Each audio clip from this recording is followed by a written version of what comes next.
Pakistan international air line صرف ایک ادارہ نہیں، ایک زمانے کی پہچان، ایک قوم کا فخر، اور وہ وقت جب پی آئی اے کا نام معیار، وقار اور اعتماد کی علامت تھا، جب دنیا کے ایئرپورٹس پر سبز ہلالی پرچم احترام سے دیکھا جاتا تھا۔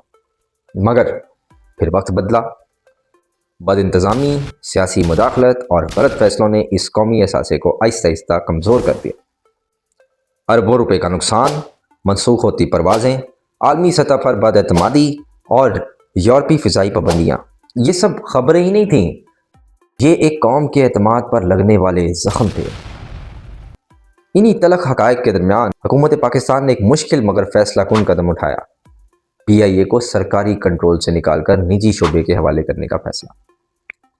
حکومتی اعلان کے مطابق ادارے کا تقریباً 75% کنٹرول اب نجی انتظامیہ کے سپرد کیا جا رہا ہے، جبکہ حکومت محدود حصہ اپنے پاس رکھے گی۔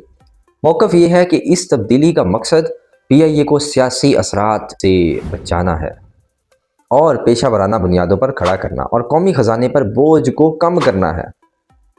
امید دلائی جا رہی ہے کہ یہ نئی انتظامیہ سرمایہ کاری کرے گی اور سروس کو بہتر بنائے گی اور ایک بار پھر پی آئی اے کو بلندی کی راہ پر لے کے جائے گی۔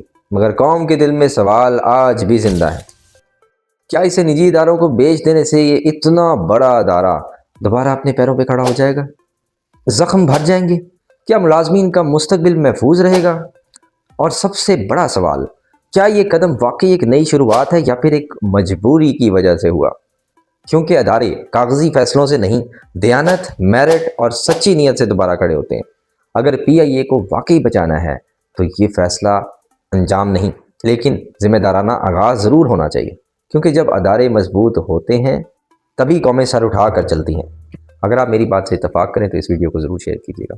شکریہ۔